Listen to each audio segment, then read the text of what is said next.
안녕하세요. 요즘 손주 재롱 보는 재미에 푹 빠진 60대 할아버지입니다. 손주 보는 재미도 좋지만 어린 손자를 볼 때마다 내가 어느새 손잡을 나이가 됐나 하는 생각도 들어요. 어느덧 제 나이가 70을 바라보니 말입니다. 그럼에도 제 딸은 여전히 아빠가 있어 든든하답니다. 아빠가 본인의 제일 큰 백이래요. 언제든 자신을 위해 나서줄 수 있는 아빠가 있어서 안심이 된다고요. 그리고 가끔 딸은 몇 년 전에 있었던 그날 일에 대해서 이야기하곤 합니다.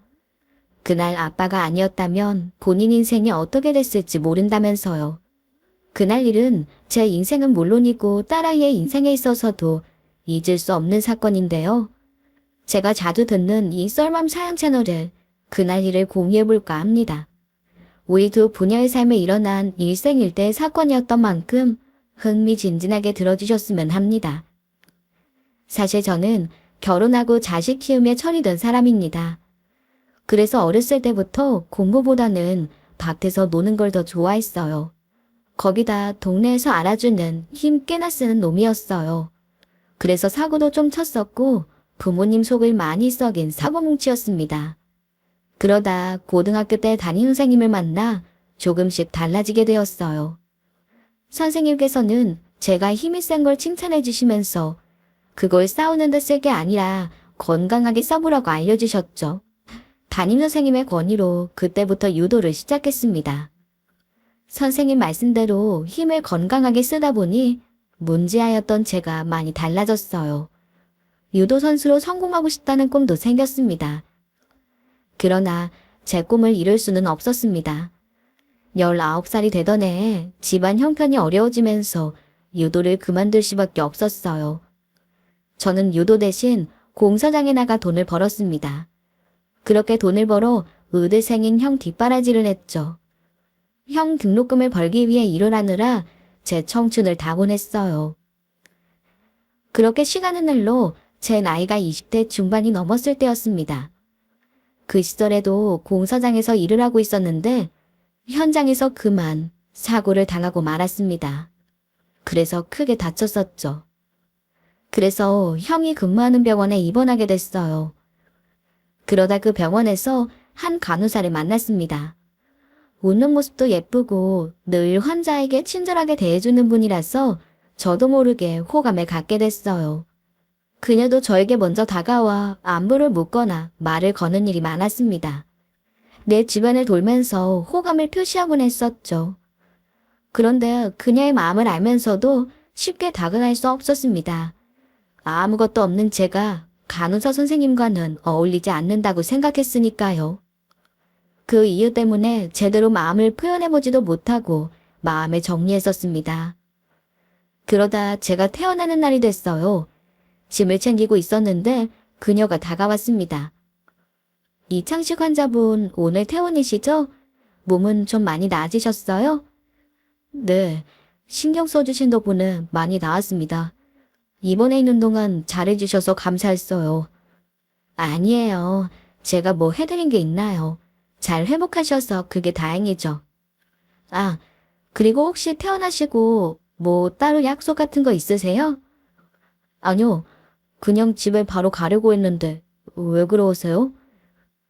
특별한 건 아니고 저도 좀 있으면 교대 시간이라 퇴근하거든요. 괜찮으시면 병원 앞 찻집에서 차 한잔 하실래요? 네, 좋아요. 차 한잔 하시죠. 그 대답을 하는 순간 제 심장이 터질 듯 뛰는 걸 느꼈습니다. 그녀가 먼저 데이트 신청을 해준 게 꿈만 같고 믿어지지 않았죠. 그렇게 태어날 차를 마시며 대화를 나누는데 제 감정을 솔직하게 말해야겠다고 생각했습니다. 저기, 그동안 계속 드리고 싶은 말씀이 있었어요. 계속 고민했었는데 말씀드려야 할 것 같아서요. 네, 무슨 말씀이신데요? 저를 이상한 놈이라고 생각하실 수도 있는데 솔직히 말씀드리면 저 이 병원에 입원해서 정 간호사님 본 순간부터 첫눈에 반했어요. 제가 좋아하는 거 아셨어요? 정말이에요? 저는 저한테 별 관심 없으신 줄 알았어요.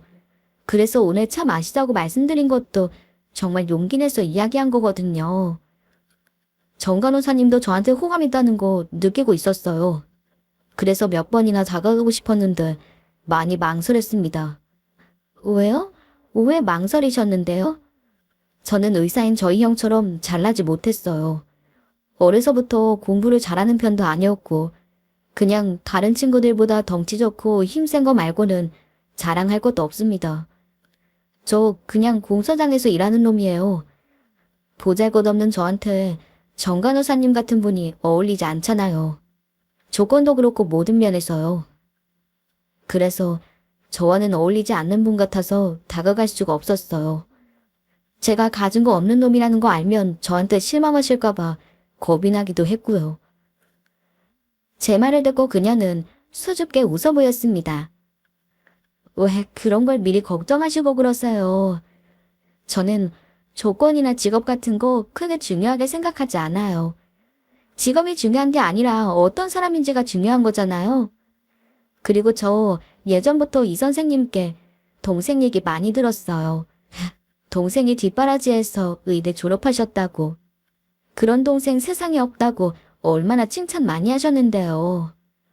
그래서 전부터 어떤 동생이길래 이렇게 칭찬하나 싶었는데 실제로 만나보고 왜 그렇게 칭찬하셨는지 알았어요.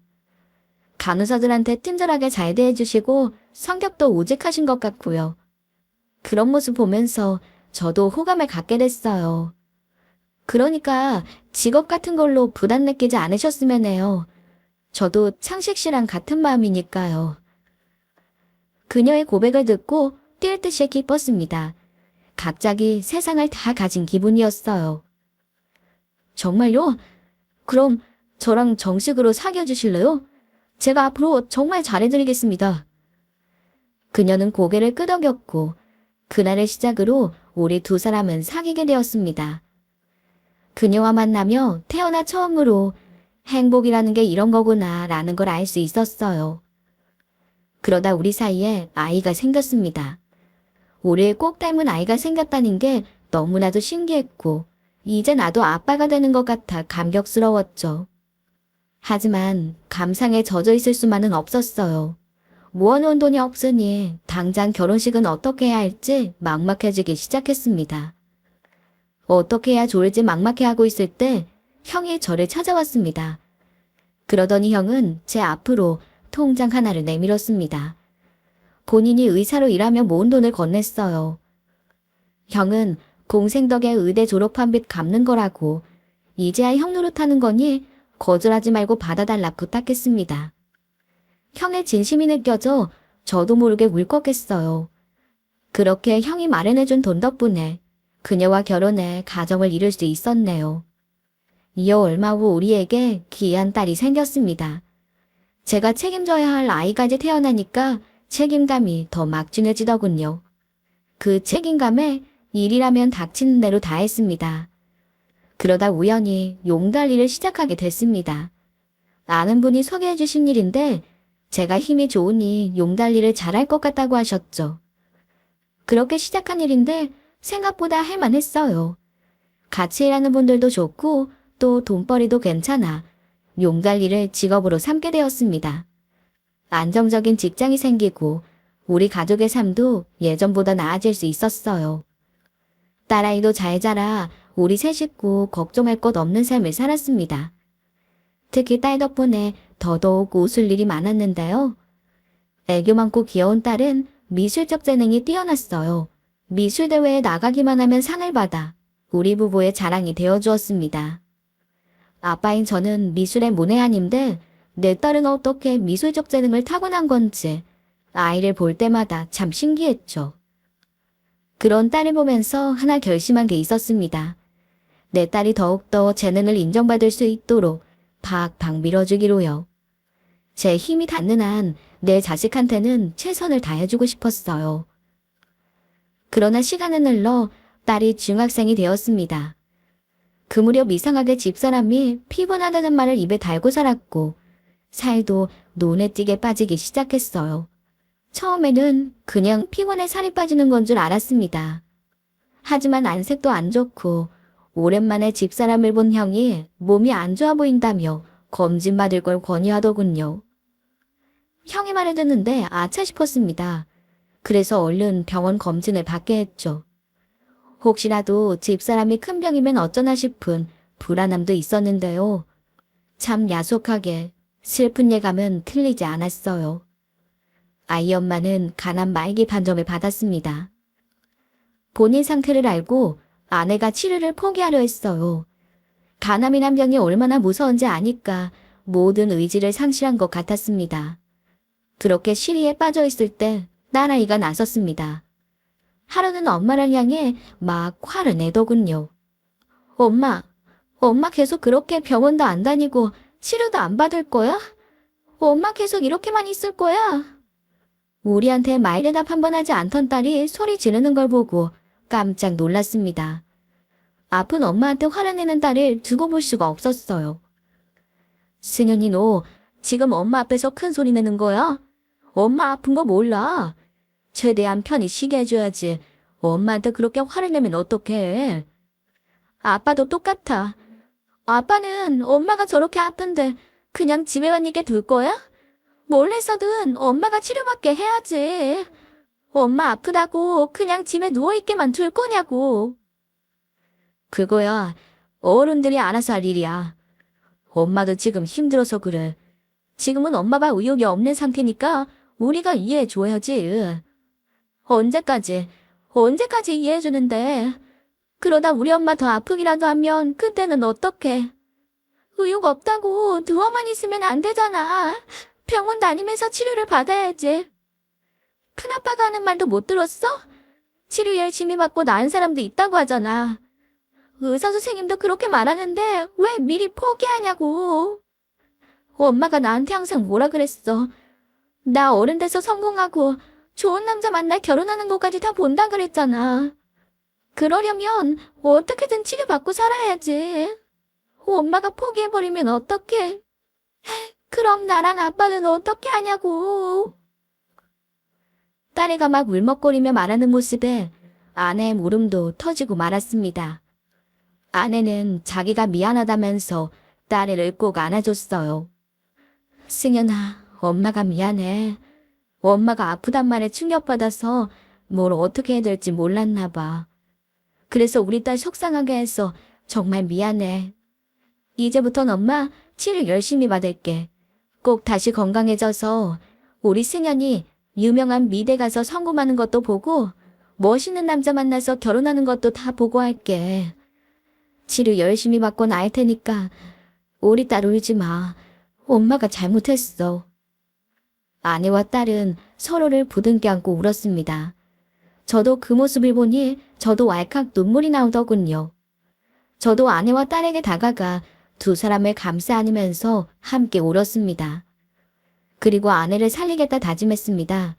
아내를 건강하게 만들어서 우리 가족의 이 행복을 오래오래 지키겠다고 말입니다.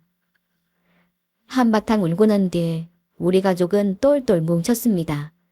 아내도 꼭 건강해지겠다며 의지를 다졌고 딸과 저 또한 아내를 지극정성으로 간호했어요. 특히 딸은 엄마 대신 집안일까지 하면서 아픈 아내의 자리를 대신했습니다. 그런 모습을 보며 미안하기도 하고 제 딸이지만 참 기특하기도 했지요. 그렇지만 사람이 살고 죽는 건 우리 마음대로 되는 일이 아니었나 봅니다. 아내는 암투병을 시작한 지 2년 만에 우리 곁을 떠나고 말았으니까요. 아내를 떠나보내고 저는 껍데기만 살아있었습니다. 돈을 벌어야 하니 일은 나갔지만 웃는 법도 말하는 법도 잊어버린 사람처럼 살았죠. 일하고 돌아와 매일 하는 일은 술을 마시다 잠드는 것뿐이었습니다. 술을 마시고 잠들어야 아내 생각에 우이지 않고 잠들 수 있었어요. 그날도 전날 술을 마신 뒤 잠에서 깼습니다. 출근하러 나가보니 딸애가 콩나물국을 끓여놨더라고요. 술 마신 아빠를 위해서요.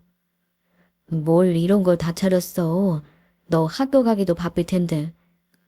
아빠, 나 며칠 전에 방학했잖아. 방학한 것도 몰랐어? 하나뿐인 딸한테 관심이 너무 없는 거 아니야? 그랬어? 미안하다. 아빠가 딸 방학한 것도 몰랐네. 요즘 일이 바빠서 깜빡했나 봐. 그러니까 아빠 빨리 콩나물국이라도 좀 먹고 가. 아빠 어제도 술 마시고 잔 거 내가 다 알아. 그래서 일부러 콩나물국 끓였단 말이야. 아빠, 근데 나 콩나물국 처음 끓여봐. 그래서 엄마가 끓이던 방법대로 끓였는데 맛있을지 모르겠다. 아빠 한번 먹어봐. 그렇게 딸이 만든 콩나물국을 한술 떴습니다. 처음 만들어본 콩나물국이니 맛은 엉성했지만 정말 신기하게도 아내가 만든 맛이 났어요.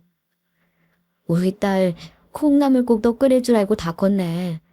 맛있다. 아주 맛있어. 진짜 엄마가 끓여준 맛이 나네. 우리 딸 정말 대단하다. 이 아빠보다 낫네. 그러면서 콩나물국을 한술 더 뜨는데 저도 모르게 울음이 터져 나왔습니다. 콩나물국 한 입에 아내가 생각나기도 하고 제 앞에 있는 딸에게 미안함이 몰려왔어요. 페인처럼 사는 아빠를 위해 아침부터 일어나 콩나물국을 끓였을 그 마음이 참 고마우면서도 자식을 걱정시킨 아빠인 게 죄스러워서요. 아빠 왜 울어? 왜 울고 그래? 엄마가 밥 먹다 우는 거 아니라고 그랬던 거 잊어버렸어? 그러게. 엄마가 밥 먹을 때 울지 말라 그랬었지. 그래. 아빠 이제 안 울게. 이제 진짜 안 울 거야. 근데 오늘만 좀 울게. 아빠가 너무 못난 아빠라 너한테 미안해서 자꾸 눈물이 나네. 아빠가 정신 차리고 널 챙겼어야 하는데 애비가 돼가지고 딸한테 이런 모습이나 보이고 아빠가 진짜 너를 볼 면목이 없다. 아빠 왜 그래? 난 진짜 괜찮아. 아빠도 슬프니까 그럴 수 있지. 그렇지만 아빠마저 엄마처럼 떠날까봐 나 좀 겁나고 무서워. 아빠 매일 술 취해서 잠들 때마다 내가 얼마나 걱정되는지 알아? 아빠 떠나면 나한테는 아무도 없잖아. 아빠는 오래오래 내 옆에 있어야지. 그래. 아빠가 잘못했어. 우리 딸 옆에 내가 오래오래 있어줘야지. 엄마 못까지 우리 딸 챙겨줘야지. 아빠 이제 술도 안 마시고 우리 승현이 걱정 절대 안 시킬게. 자, 약속. 우리 부녀는 눈물 그렁그렁한 채로 서로 손가락을 걸며 약속했습니다. 그날 딸과 약속하면서 슬픔에서 벗어나 더욱 강한 아빠가 되겠다고 굳은 결심을 했어요. 또 하늘에 있는 아내에게도 약속을 했죠. 우리 딸 당신 목까지 잘 키워. 다시 만나는 날 당신 앞에 당당하게 나타나겠다고요. 딸과 약속한 이후 매일같이 마시던 술을 딱 끊었습니다. 그리고 다시 예전의 삶으로 돌아올 수 있었어요. 우리 딸 위해 남은 인생 살겠다고 다짐한 만큼 더 악착같이 열심히 살았죠. 그러다 보니 기회도 생겼습니다. 제가 일했던 용달업체를 인수받아 제가 사장님이 됐어요. 열심히 살다 보니 이런 순간도 오고 인생 참 뿌듯하더군요. 근데 사장이 된다는 게 보통 일이 아니더군요. 사장 직함만 달면 다 좋은 것 같지만 더 신경 써야 할 것도 많고 직원들보다 2배, 3배 더 움직여야 했습니다. 그래서 몸은 힘들었지만 보람을 느꼈습니다. 크진 않아도 번듯한 내 회사 가지고 있다는 것도 좋았고 일은 고됐어도 내가 벌어 내 딸 뒷바라지 해줄 수 있다는 게 좋았지요. 또 워낙 날 때부터 힘이 좋은 편이라 그런지 힘든 용달래 일도 어렵지 않게 해나갔습니다. 사업이 잘 된 덕분에 우리 딸 대학도 보낼 수 있었어요. 미술에 재능이 있던 딸은 디자인과에 입학했고 학교에서도 그 능력을 인정받았습니다. 딸이 잘 되니까 그땐 정말 뒷바라지하는 보람이 있더군요. 딸은 대학을 졸업하고 디자이너로 일을 시작했습니다. 디자이너가 된 뒤 일이 더 잘 풀렸어요. 우리 딸이 디자인만 했다 하면 고가의 작품이 팔리면서 생각도 못한 큰 돈까지 벌게 됐죠. 한 번은 딸이 제 앞에 봉투 하나를 내밀더군요. 얼른 열어보라며 재촉하기에 봉투를 열었다가 입이 떡 벌어졌습니다. 그 안에는 엄청난 양의 지폐가 들어있었으니까요. 딸은 본인이 번 돈을 모두 저에게 건넸어요. 자신 때문에 평생 고생하며 살았으니 이 정도는 받아도 된다고 하더군요. 그리고 딸은 용달 일도 그만뒀으면 하는 뜻을 내비쳤어요. 더 돈 들어갈 일도 없고 자기도 돈을 버니 그 돈으로 아빠가 편하게 살았으면 좋겠다고 하면서요. 효도하고 싶은 딸의 마음은 이해했지만 그 뜻을 따라줄 수는 없었습니다. 제가 할 수 있을 때까지는 돈 벌어서 우리 딸 호강시켜주고 싶었으니까요. 딸은 아빠의 고집을 이해해줬습니다. 그때 참 딸에게 고마웠죠. 제 힘이 닿는 한 일에서 딸 앞에 당당한 아빠로 남고 싶었습니다. 그걸 딸이 이해해줘서 다행이었죠. 시간이 흐를수록 딸은 디자이너로 성공 가도를 달렸습니다. 디자이너로 성공한 딸은 제 가장 큰 자랑이었어요. 딸아이 일도 잘 되니 더 바랄 게 없는 행복한 날이 이어졌고요. 다만 하나 아쉬운 건 딸의 결혼 문제였습니다. 나이가 결혼 정년기에 접어드는데 결혼하겠다는 말도 없었고 누굴 만나기는 하는 건지 늘 일에만 빠져 지냈으니까요. 일하면서 성공하는 것도 좋지만 저렇게 일만 하다 좋은 시절 다 보내는 것 아닌가 하는 걱정이 되기도 했었죠. 그러던 어느 날 딸아이와 같이 저녁을 먹는데 딸이 만나는 사람이 있다는 이야기를 꺼냈습니다. 좋은 사람이라 결혼까지 생각하고 있다고 하면서요. 딸이 만나는 예비사 윗감은 부모 없이도 자기 힘으로 성공한 사업가였습니다. 그 사람의 성실함과 자상함에 반해서 결혼을 결심하게 됐다고 했죠. 그 말을 하면서 딸애가 제 눈치를 보더군요. 아마 본인이 결혼하면 혼자 남겨질 아빠가 서운하지 않을까 걱정하는 눈치였습니다. 하지만 저는 조금 더 서운하지 않았어요. 오히려 내 딸이 좋은 사람 만나기만을 바래왔는데 그 소원이 빨리 이뤄져 다행이다 싶었어요. 결혼하려니 아빠가 걸린다는 딸의 말에 제가 화를 냈습니다. 본인 행복 찾아가야지 쓸데없이 제 걱정을 하고 있으니 답답했죠. 네가 좋은 사람 만나서 결혼한다면 기쁘고 축하할 일이지. 왜 아빠한테 미안하고 그래? 혹시 너 나한테 미안해서 그동안 결혼 망설이고 그랬던 거야? 그런 거면 너 한참 잘못 생각한 거야. 아빠는 예전부터 너 결혼하길 얼마나 소원했는 줄 알아? 좋은 짝 만났다니까 얼마나 기분 좋은데 그래. 아빠는 나 시집 보내는 게 좋아요? 나 결혼하면 지금처럼 아빠랑 같이 못 사는데? 그래도 괜찮아? 괜찮지 그럼. 결혼했으면 따로 사는 게 당연하지. 그렇다고 뭐 천리 떨어진 대로 갈 거야? 그럴 건 아니잖아. 그게 아빠, 내가 하나 마음에 걸리는 게 있어서 말 못했는데 사실은 그 사람이 한국에서 결혼식 올리고 외국으로 이민 가서 살자고 해요. 해외에서 자기 사업도 더 크게 해보고 싶고 또 나도 외국에서 디자인 공부도 하면 좋지 않겠냐고. 나도 일하면서 더 공부했으면 좋겠다고 생각했으니까 집에 갔긴 한데 아무래도 아빠가 자꾸 마음에 걸려요. 그냥 시집 가는 것도 아니고 결혼해서 이민 가서 살면 아빠 잘 못 보잖아. 그렇다고 아빠 옆에 누가 있는 것도 아니고 아빠 혼자 외롭고 쓸쓸할까봐 그게 마음에 걸려. 괜찮아. 아빠 신경 쓸 거 없어. 너랑 그 사람이랑 얘기해서 결정한 거면 그렇게 해. 안 그래도 너 예전부터 더 공부하고 싶어 했잖아. 네 말대로 얼마나 좋은 기회야. 아빠는 여기서 혼자 살 수 있어. 그러니까 걱정하지 말고 그 사람이 하자는 대로 해. 괜히 나 신경 쓰다가 네 땅 놓치지 말고. 아빠, 나 정말 그래도 돼요? 아빠한테 미안해서 결정 못 내리고 있었는데 아빠가 그렇게 말씀해 주시니까 이제 선택할 수 있을 것 같아요. 아빠, 진짜 고마워요. 내가 이민 가서도 매일매일 연락하고 아빠한테도 더 잘할게. 아빠 정말 고마워요. 그래, 아빠 걱정할 거 하나도 없어. 그나저나 그럼 사윗감 얼굴은 언제 봐? 당장이라도 오라 그래. 아빠한테 인사도 안 시키고 결혼할 거야. 아니, 당연히 얼굴 보여드려야죠. 안 그래도 그 사람이 장인어른 뵙고 싶다고 난리야. 자기 집에 초대하고 싶대요. 얘기해서 곧 날짜 잡을게요. 그 말을 하며 딸은 환하게 웃어 보였습니다. 좋아하는 남자를 만난 딸의 표정은 참 밝아 보였어요. 사실 딸이 결혼하면 이민가 산다는 말에 가슴이 철렁 내려앉은 것도 사실이었어요. 멀리 살면 자주 볼 수 없으니까요. 그래도 딸이 행복하다면 그걸로 충분했어요. 자식 그리운 마음이야 내 딸 위해 참을 수 있다고 생각했습니다.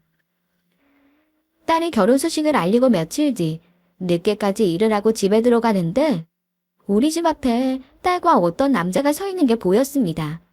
시간도 늦었으니 혹시라도 딸에게 해코지 하려는 놈은 아닐까 해서 급하게 다가갔다가 딸에게 결혼할 사람이 있다는 말이 떠올라 멈춰 섰습니다. 자세히 보니 둘은 손을 잡은 것처럼 보이더군요. 자리를 피해줘야 하나 고민하던 찰나 딸이 저를 발견했습니다. 아빠 지금 오세요? 오늘은 퇴근이 늦었네? 그래. 오늘은 일이 좀 늦게 끝났어. 너도 집에 지금 들어오는 거냐? 네, 오늘 오랜만에 데이트 좀 하다가요. 아, 아빠 이 사람이에요. 나랑 결혼할 사람. 자기, 우리 아빠한테 인사드려. 딸아이의 말에 옆에 있던 남자가 제게 고개를 숙여 인사했습니다. 안녕하세요, 아버님. 최동훈이라고 합니다. 만나 뵙게 되어서 정말 반갑습니다. 그래요. 승현이한테 말은 들었어요. 우리 딸이랑 결혼 전제로 만난다고? 네. 사실 방금도 승현이한테 빨리 장인어른 뵙고 싶다고 말하던 참인데 이렇게 뵙게 됐네요. 저희끼리 결혼 약속해놓고 제대로 찾아뵙질 못해서 죄송했습니다. 괜찮아요. 다들 일이 바쁜데 그럴 수도 있는 거지 뭐. 그 일로 신경 쓸 거 없어요. 아닙니다. 제가 더 신경 썼어야 했는데 죄송합니다, 아버님. 그러시면 다음 주에 저희 집에 한번 모셔도 될까요? 저희 집에 오셔서 저 사는 것도 보시고 제가 아버님이랑 승현이한테 맛있는 음식도 직접 해서 한번 대접하고 싶습니다. 괜찮으시다면 저희 집에 한번 오시는 거 어떠세요? 갑작스런 초대에 망설이고 있는 사이 딸이 나섰습니다. 아빠 그렇게 해요. 이 사람이 전부터 아빠 모시고 자기가 만든 음식 대접하고 싶다고 그랬어. 이 사람 음식 잘해요. 가서 맛있는 것도 먹고 예비사위가 어떻게 사는지도 보면 좋잖아. 아빠, 그럼 가시는 거죠? 그래, 그렇게 하자. 실례가 안 된다면 내가 한번 찾아갈게요. 좋습니다. 그리고 장인어른 되실 분인데 실례라뇨. 제가 초대하게 되어서 영광입니다. 그럼 다음 주에 뵙는 걸로 하겠습니다. 시간 늦었는데 얼른 들어가세요. 저는 이만 가보겠습니다. 예비사위감은 꾸벅 인사를 하고 떠났습니다. 남자친구가 떠나자 딸에는 제가 본인 신랑감을 어떻게 봤는지 궁금한 눈치였어요. 아빠, 저 사람 어때요? 맘에 들어요? 글쎄, 사람 잠깐 보고 어떻게 알아. 그리고 어두운 데서 봐서 그런지 얼굴도 제대로 못 봤어. 이 나중에 집에 가서 제대로 봐야 알지. 그래도 목소리나 전체적인 느낌은 나빠 보이진 않더구나. 성격도 서글서글한 것 같고. 그렇다니까. 부침성 좋은 사람이라 아빠한테도 분명 잘할 거예요. 아빠 맘에 들었다니 정말 다행이다. 제가 예비사위를 칭찬하자 딸은 기분이 좋은 듯 보였습니다. 사실 워낙 어두운 곳에서 봐서 얼굴을 정확히 본 건 아니었지만 인상이 괜찮아 보였어요. 그래서 예비사위를 보고 내 딸을 데려갈 생각에 서운하면서도 내 딸을 잘 이끌어줄 수 있는 사람 같아 마음 한편으로는 안도감도 들었습니다. 며칠 뒤 예비사위 집에 가기로 약속한 전날이 됐습니다. 사위감이 만난다는 긴장 때문인지 이상하게 그 전날부터 몸이 아프더라고요. 그래서 일을 하루 쉴 생각이었어요. 내일 좋은 컨디션으로 예비사위를 만나고 싶어서요. 그런데 이상하게 아침부터 전화벨이 울렸습니다. 용달을 꼭 이용하겠다는 고객이었어요. 몇 끼만 나르면 되는 간단한 일이라고 반나절도 되지 않아 끝낼 거라며 저를 설득했습니다. 손님의 계속되는 설득에 어쩔 수 없이 일을 하기로 했습니다. 금방 끝날 거라고 했으니 그 말만 믿고 갔었죠. 다만 몸이 좋지 않으니 모자를 푹 눌러 쓰고 마스크까지 쓰고서 짐을 나르러 갔습니다. 그 손님은 자기 차가 고장났다면서 자신을 태워 짐을 나를 곳까지 같이 가자고 했습니다. 일하다 보면 흔히 있는 일이니 별 생각 없이 손님을 태웠죠. 손님은 제 차에 타자마자 누군가와 통화를 했습니다. 지금 이제 짐 나르러 가고 있지. 기다려. 지금 아내 몰래 가는 중이야. 좀 이따가 와. 도착해서 짐 좀 나르고. 아, 그러게. 예비 마누라랑 장인 부른다고 아주 귀찮아 죽겠다. 아, 그래도 이런 노력이 있어야 우리가 한몫 챙기는 거 아니겠어? 그래. 이따 봐, 자기야. 남자는 전화를 끊었습니다. 누군가에게 아내 몰래 가는 중이라고 해놓고 통화 상대에겐 자기라고 부르는 게 영 찝찝했죠. 바람 피는 것 같았어요. 하지만 껴들어봤자 골치 아프고 그냥 일이나 빨리 해주고 가잔 생각에 남자가 알려준 집 앞에 도착했습니다. 그 집은 상당히 큰 전원주택이었어요. 집 안으로 들어가자마자 깜짝 놀랐습니다. 남자가 옮겨달라고 한 물건이 한두 개가 아니었거든요.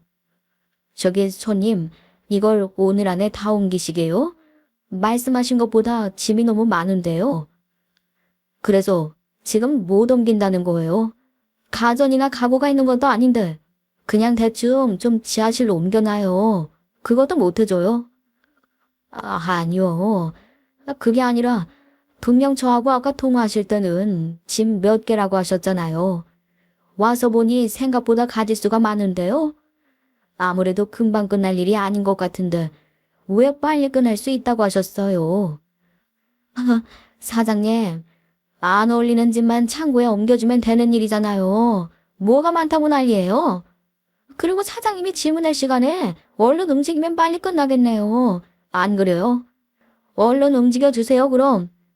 짐 옮기러 왔으면 일이 날 것이지. 왜 이렇게 피곤하게 따지고 그래요? 손님의 말에 그냥 알았다고 대답했습니다. 이런 손님들 특성상 더 말해봤자 제 입만 피곤하다는 걸 아니까요. 그래서 얼른 손님이 꺼내놓은 물건을 지하실로 옮기기 시작했습니다. 물건을 나르고 있는데 문득 손님의 얼굴과 손님의 목소리가 자꾸만 낯이 익는 겁니다. 어디선가 본 듯한 사람이었어요. 분명 그 손님을 어디서 봤지 생각하는 찰나 예비 사이의 얼굴이 떠올랐습니다. 어두워 정확히 보지는 못했지만 그 목소리와 생김새는 삽입감이 확실했어요. 그래서 반가운 마음에 인사하려고 다가간 순간 집의 문이 열리며 누군가가 찾아왔습니다. 찾아온 사람은 생전 처음 보는 여자였어요. 사위는 그 여자와 포옹은 물론이고 입까지 맞췄고 본능적으로 저놈이 내 딸이 아닌 저 여자와 바람을 피우고 있다는 걸 알았습니다. 그리고 이곳으로 오면서 나는 통화도 생각났어요. 아내 몰래 가는 중이라던 이야기요. 그러니까 내 딸 몰래 이곳으로 가고 있단 말이었겠죠. 당장 저놈 뺨이라도 한 대 때리고 싶었지만 섣불리 나서면 안 되겠다 싶었습니다. 뭔가 이상한 촉이 있었나 봐요. 그래서 몰래 벽에 길에 서서 둘이서 하는 이야기를 한번 들어봐야겠다 싶었습니다. 오빠, 그 여자한테는 뭐라고 하고 나온 거야? 솔직하게 말했어? 미쳤어? 남의 집 빌려서 우리 집인 척 짐 옮기러 간다고 하게? 그냥 볼 일 좀 있다 그랬어. 그러니까 걔도 바쁜지 별말 안 하더라. 일단 나랑 안 어울리는 짐 다 지하실에 갖다 놓고 싹 청소해놓고 그럼 내 집 갔겠지. 이 집 진짜 좋지 않냐? 이렇게 잘 사는 척 해놔야 나중에 돈 뜯어내기도 쉽지. 걔한텐 이미 몇천 받아냈고 그 아버지란 사람만 잘 공략하면 돼. 근데 그 여자 아버지가 뭐 대단한 것도 아니라며. 집 나르는 일하는 사람이 돈이 있겠어? 나도 그런 줄 알았는데 사업이 꽤 잘 되는 모양이야. 거기다 딸 하나밖에 없으니 얼마나 애지중지하겠어. 그 집에서 돈 떼내는 건 뭐 식은 죽 먹기지. 이민 준비한다는 핑계로 또 돈 뜯어낼 수 있으니까 걱정 마. 뭐야, 벌써 계획까지 다 세워놓은 거야? 대단하다 진짜. 아, 근데 이민은 어떻게 되는 거야? 정말 그 여자랑 외국 나가 사는 거야? 야, 미쳤어. 내가 그런 애랑 외국을 나가 살게? 걔 얼른 임신시켜서 한국에 주저앉히면 돼. 그럼 지주제 무슨 유학이고 이민이야? 그냥 한국에서 애나 키우고 살아야지. 애 키우고 내 뒤치다거리 하면서 디자인이나 하고 사는 거지. 디자인은 잘하니까 돈을 또 얼마나 많이 벌겠어? 그럼 내가 그 돈 다 꼴꺽해서 부자 되는 거지. 그 돈으로 우리 자기 좋은 가방도 사주고. 어때? 오빠, 나 완전 감동이야. 말만 들어도 너무 좋다. 예비 사위와 그 여자가 나누는 대화를 듣고서 온몸이 굳어지는 것 같았습니다. 상상 못한 사위감의 정체에 너무 놀라서 입을 들어 막았습니다. 그리고 둘이 나누는 대화를 더 자세히 들으려 다가가는 순간 여자가 인기척을 느꼈는지 깜짝 놀라는 게 아니겠어요. 저 또한 당황해 눈앞에 짐을 옮기며 지하실로 내려가려는 찰나 쓰고 있던 모자가 벗겨졌습니다. 모자를 급하게 주웠으려는 순간 누군가 대팔을 잡았어요. 바로 예비사위였습니다. 당신 뭐야? 짐이나 옮기라고 불렀더니 여기서 뭐하고 있는 거야? 잠깐, 나 이 얼굴 어디서 봤는데? 혹시 이승연 그 여자 아빠 아니야? 맞지? 당신이 어떻게 여기 와 있어? 그 사기꾼이 저를 알아본 순간 이판사판이란 생각이 들었습니다. 뭐 더 숨길 것도 없고 제 정체를 밝혀야겠다 싶었죠. 그래서 마스크까지 시원하게 벗고 사위놈 멱살을 잡았습니다. 야, 그래. 내가 승연이 애비다.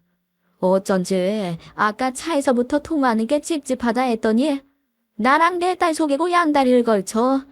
그것도 모자라서 이민 간다고 꼬셔놓고 내 딸을 주저앉힐 생각을 해? 오늘 내가 너 가만 안 둬. 이 나쁜 자식. 감히 내 딸한테 사기를 쳐. 저는 그놈을 바닥에 패대기 쳤습니다. 예비사위놈이 젊긴 해도 왕년에 힘 꽤나 쓰던 제 힘을 당해낼 수 없었어요. 바닥에 눕혀 시원하게 주먹질을 했습니다. 내 딸 돈만 노린 사기꾼 새끼. 내가 너를 용서할 것 같아. 너 같은 놈은 좀 맞아야 돼. 알아? 그리고 제 주먹의 사위놈 얼굴은 엉망진창이 됐죠. 그래도 상관없었습니다. 내 딸 속인 나쁜 놈을 흠씬 두들겨 패주고 싶었으니까요. 그렇게 주먹을 날리고 일어나 당장 딸에게 전화를 걸었습니다. 딸이 전화를 받자마자 급한 마음에 소리를 질렀어요. 너 지금 만나는 그놈 누군 줄 알아? 당장 헤어져. 결혼은 없던 걸로 해. 너 어떤 놈인 줄은 알고 결혼하겠다는 거야? 그 자식한테 돈 빌려준 것도 있다며? 너 그 돈 못 봐도 네가 만나는 놈이 사기꾼이라고. 아빠가 다 설명해 줄 테니까 지금 곧바로 집으로 와. 이유를 뭘 물어? 집으로 오라고 했으면 그냥 집으로 와. 그때였습니다. 뒤에서 이상한 느낌이 들었습니다. 혹시나 싶어 뒤돌아봤더니 예비사위놈이 골프채로 저를 내리쳤습니다. 아악 하는 비명소리와 함께 저는 그대로 정신을 잃고 말았습니다. 시간이 얼마나 지났을까요? 눈을 떠보니 짐을 나르선 그 지하실 안에서 제가 팔다리가 꽁꽁 묶인 채로 쓰러져 있었습니다. 그러나 그곳에 그냥 있을 수는 없었어요. 아무것도 모르는 딸에게 해코지할 게 뻔했습니다. 당장 그곳을 나가야 했죠. 일단 지하실 바닥을 기어다니며 밧줄을 끊을 수 있을 만한 물건을 찾는데 깨진 액자가 눈에 들어왔습니다. 그 깨진 액자의 유리를 이용해 팔목에 묶인 줄을 끊어냈습니다. 그 후 발목을 묶은 줄을 끊어내려는데 갑자기 지하실 문이 벌컥 열렸습니다. 그리고 예비사위와 그 여자가 들이닥쳤어요. 사이놈 손에는 어디서 구했는지 커다란 수석이 들려 있었습니다. 어쩐지 내가 이럴 줄 알았지. 아까 주먹질하는 거 보니까 늙은이가 보통 힘이 아니더라고. 혹시나 해서 내려와 봤더니 이 줄을 끊고 계셨네. 아저씨, 자꾸 이러시면 어떡해요. 아저씨가 이러면 내가 아저씨를 살려둘 수가 없잖아요. 안 그래요? 너 왜 이래? 내 딸한테 사기쳤으면 잘못했다고 빌고 벌을 받아야지. 나한테 왜 이래? 아저씨, 왜 이러는지 몰라서 이래. 나 벌 받기 싫어. 그리고 아저씨만 사라지면 아저씨 딸 내 맘대로 할 수 있는데 내가 뭐하러 벌을 받아. 아저씨 딸 디자인 시키고 그거에서 번 돈으로 나 평생 편하게 먹고 살 수 있는데 내가 왜? 그렇다고 내 딸한테 사기를 쳐. 순진한 내 딸 결혼하자고 꼬셔서 인생 망치려고 하는 거 내가 그냥 두고 볼 것 같아. 참나. 아저씨, 아직도 상황 파악이 안 돼. 아저씨 인생 이제 끝이야. 아저씨 목숨은 내 손 안에 달렸다고? 그냥 죽어보지 않으면 뭐 할 수 있는 게 있을 줄 알아. 아, 아저씨 딸이 그러던데. 그렇게 딸한테 직업정성이라며? 딸을 그렇게 사랑한다며?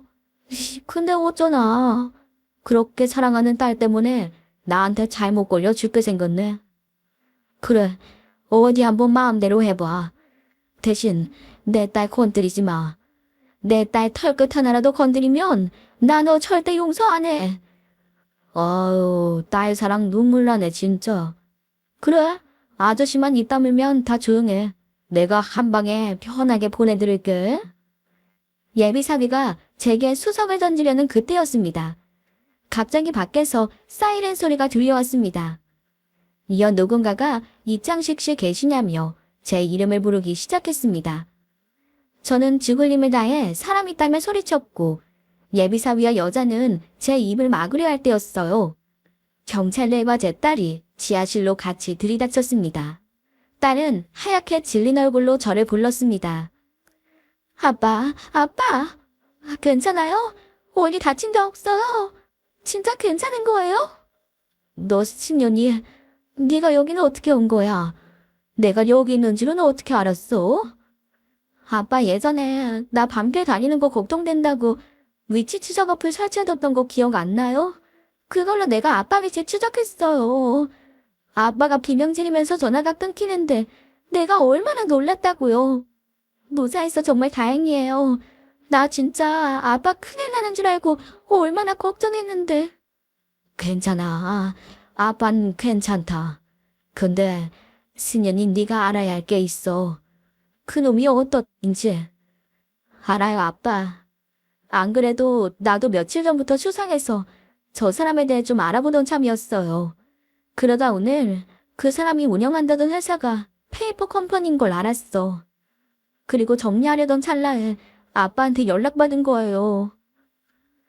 그리고 그때 한쪽에서 예비 사민원과 그 여자가 경찰에게 붙잡혀 발버둥을 치는 걸 목격했습니다. 사민놈은 우리를 발견하고 고래고래 악을 쓰더군요. 야, 니들 이거 안 놔. 내가 뭘 했다고 잡아가. 경찰이 죄 없는 사람 잡아가도 돼. 당장 안 놔. 예비 사민놈의 말에 딸이 나섰습니다. 죄가 없어. 뚫린 입이라고 말도 막 하는 거야. 네가 왜 죄가 없어? 사업가라고 속이고 나한테 접근한 거, 그래서 돈 뜯어낸 거, 그거 다 네가 한 일이잖아. 그것뿐이야. 오늘 우리 아빠도 네가 지하실에 가둬놓은 거잖아. 이런데도 네가 잘못이 없어. 그래, 여기서 죄 없다고 실컷 떠들어봐. 어차피 경찰서 가면 네 잘못 다 밝혀지게 돼 있어. 저기요, 이러지 마. 우리 어제까지만 해도 사이 좋았잖아. 아버님 일은 내가 다 설명할게. 아버님이 나를 의심하시고 그러니까 내가 화가 나서 그런 거야.